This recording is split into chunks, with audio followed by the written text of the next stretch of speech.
Bonjour à tous, ici Manon Fabre. Bienvenue sur ma chaîne, où on explore ensemble le monde des aliments, leur composition et les critiques qui en découlent. Si vous voulez mieux comprendre ce que vous mangez et faire des choix éclairés, n'hésitez pas à vous abonner pour rester informé. Prêt à découvrir? C'est parti. Bonjour à tous. Dans cette vidéo, je vais vous parler du charbon végétal en cuisine et vous montrer comment l'utiliser de manière simple et efficace.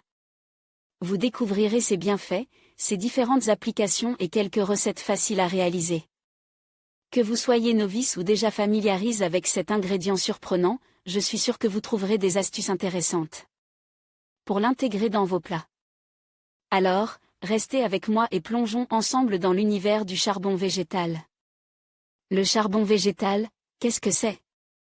Diluez une cuillère à soupe de poudre de charbon végétal dans un jus ou un smoothie ou en ajoutez 2 cuillères dans une pâtée à tarte ou une pâtée à pain. Voilà un excellent moyen d'ajouter une touche d'originalité à vos préparations culinaires. Le charbon végétal dit actif ou active est obtenu par combustion à très haute température de matière végétale, coque de noix, de coco, noyaux d'olive, bois de peuplier, de palmier, de tilleul. À la clé, une poudre singulière capable de colorer nos préparations culinaires d'une belle couleur noire ébène. Comment utiliser le charbon végétal en cuisine? Jus, smoothie, limonade, pancake, bain, glace, pâte à tarte ou à pain. Les recettes dans lesquelles incorporer cette poudre végétale ne manquent pas. C'est un produit sain et naturel, qui n'a rien à voir avec un colorant alimentaire chimique, souligne Julie Anselem, traiteur éco-responsable. C'est également une excellente alternative à l'encre de sèche pour les personnes végétaliennes ou végans qui ne consomment donc pas de produits d'origine animale. En cuisine, le charbon végétal a un goût neutre, à l'inverse de l'encre de sèche reconnaissable par son goût iode. Enfin, comme il s'agit d'une poudre et non d'un colorant liquide, elle ne va pas modifier la texture des préparations. Un avantage non négligeable en pâtisserie, par exemple pour la réalisation de macarons. Avoir aussi actualité au fait, la nouvelle cuisine, ça veut dire quoi? Article riz, toutes les façons de cuisiner le riz. Le charbon végétal s'incorpore aussi bien aux préparations sucrées que salées. Stéphanie Trèche-Médici, blogueuse culinaire végétalienne, l'utilise principalement comme un colorant alimentaire. Je l'utilise pour faire des pâtes fraîches par exemple. Les pâtes noires sont très belles sur une table de fête, surtout si on les accompagne d'une sauce verte au brocoli ou une sauce orange à la courge. On obtient de merveilleuses assiettes.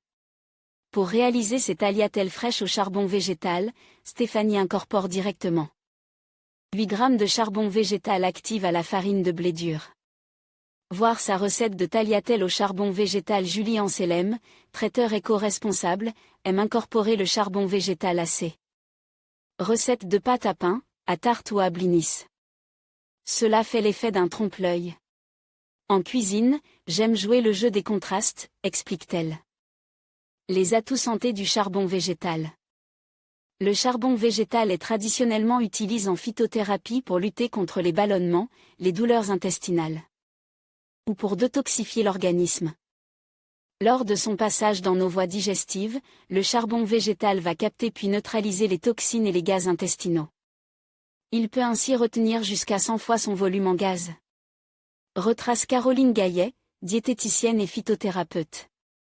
Le charbon végétal contre les troubles digestifs. Le charbon végétal est traditionnellement recommandé pour lutter contre les troubles de la sphère digestive, douleurs abdominales, brûlures et crampes d'estomac, gaz intestinaux, ballonnements, aérophagie.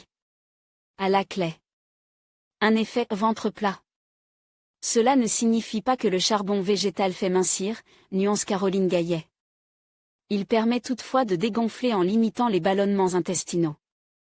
Le charbon végétal pour détoxifier l'organisme. Le charbon végétal est également reconnu pour ses propriétés détox. Cette poudre noire va ainsi aider à nettoyer l'organisme. Résidus de métaux lourds, de toxines. Le charbon végétal va participer à l'élimination de ces substances nocives et polluantes pour l'organisme, confirme Caroline Gaillet. Charbon végétal en cuisine, les précautions d'emploi. Seulement, le charbon végétal ne fait pas de distinction entre les éléments bénéfiques pour notre organisme et ceux délétères. Il agit tel une éponge qui pomperait puis éliminerait sur son passage aussi bien les toxines que les bonnes molécules.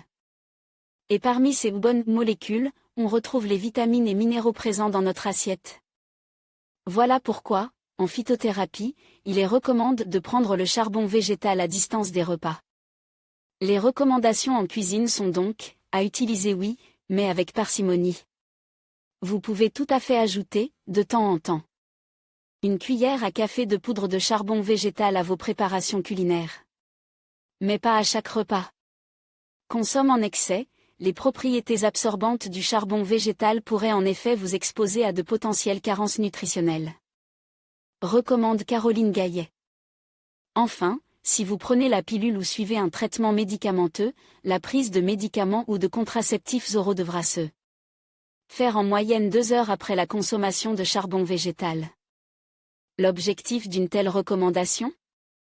Éviter que le charbon végétal n'empêche l'absorption des substances actives des médicaments. En conclusion, le charbon végétal est un ingrédient fascinant qui peut apporter une touche originale à vos plats tout en offrant des bienfaits pour la santé. Que ce soit pour des recettes salées ou sucrées, il est essentiel de l'utiliser avec parcimonie et de respecter les dosages recommandés. N'hésitez pas à expérimenter et à laisser libre cours à votre créativité en cuisine. Merci de nous avoir suivis, et à bientôt pour de nouvelles découvertes culinaires.